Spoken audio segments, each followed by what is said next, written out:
नमस्कार, मी स्नेहल चौधरी. आपण पाहत आहात LS मराठी. पाहूयात काही महत्त्वाच्या घडामोडी. सरकारला सुबुद्धी यावी यासाठीच रोहित पवारांचं विठ्ठलाला साकडं, सरसकट कर्जमाफी करावी यासाठी रोहित पवारांचं आवाहन. शेतकऱ्याला दिलेला बैल आजारी, मदतीपेक्षा प्रसिद्धीचा दिखावा, जाहिरातींसाठी आणि दिखाव्यासाठी मदतीचा आवडणारी भाजपाची प्रवृत्ती. विजय वडेट्टीवारांची सरकारवर सणसणीत टीका. बीड जिल्ह्यातील परळीमधील तौहीद हत्या प्रकरणी खासदार बजरंग सोनवणे यांची पीडित कुटुंबाला भेट, SIT लागू करण्याच्या मागणीचे दिले आश्वासन.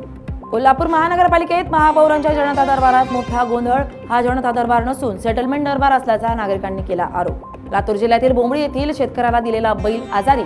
2 दिवसांपासून बैल शेतात मशागतीला गेल्यावर खाली बसत असल्याची माहिती.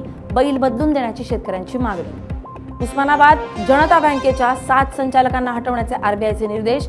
बँकिंग नियमन कायद्यामधील वैधानिक तरतुदीचं उल्लंघन केल्याप्रकरणी कारवाई. अंबरनाथ पूर्वेतील एका गृहसंकुलात पार्किंगच्या वादाचं धक्कादायक वळण. पार्किंगच्या वादातून वाहन पेटवल्याचा महिलेवर संशय. 5 गाड्या जळून खाक.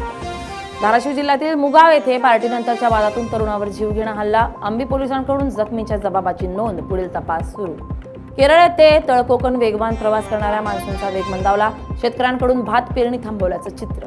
सिंधुदुर्गात गावकऱ्यांच्या गराड्यात ओंकार हत्तीची स्वारी. झोळंबे गावात दाखल. ओंकारचा लोकवस्तीत वाढलेला वावर कुतूहलाचा विषय.